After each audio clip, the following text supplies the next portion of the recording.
good afternoon po. Nandito na yung pusa namin. Nandito na yung mami niya. Nagkita ulit sila. Pero marami yan siyang anak dun sa taas ng building sa pinagawaan ng asawa ko.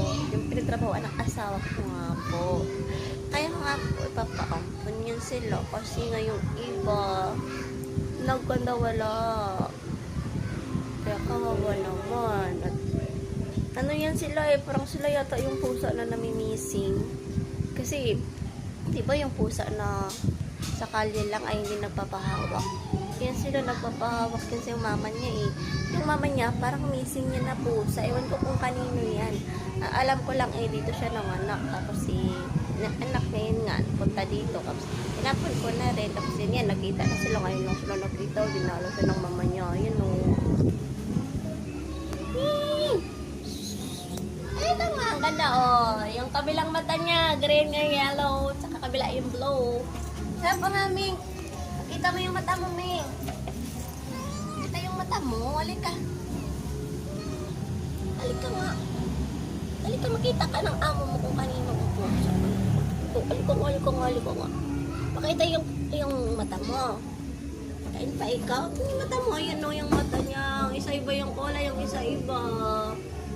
Kanina ko po siya, dito siya napunta, dito siya nanganak sa building.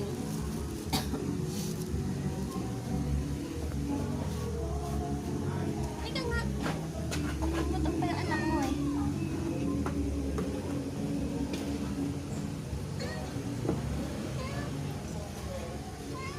Meow! Oh, halika dito.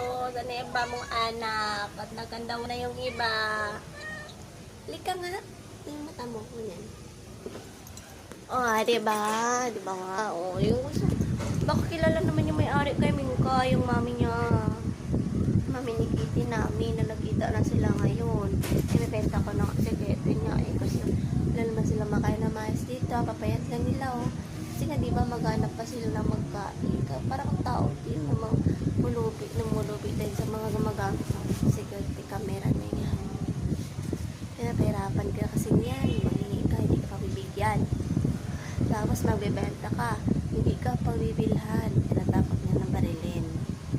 O kaya sinisiraan niya, ikaw nakakatayin, sinisiraan niya para hindi mo bilhan, para hindi mo ako bilhan. Ganun yun. Sila yung dahilan ka bakit maraming taong grasa at biglang nawala.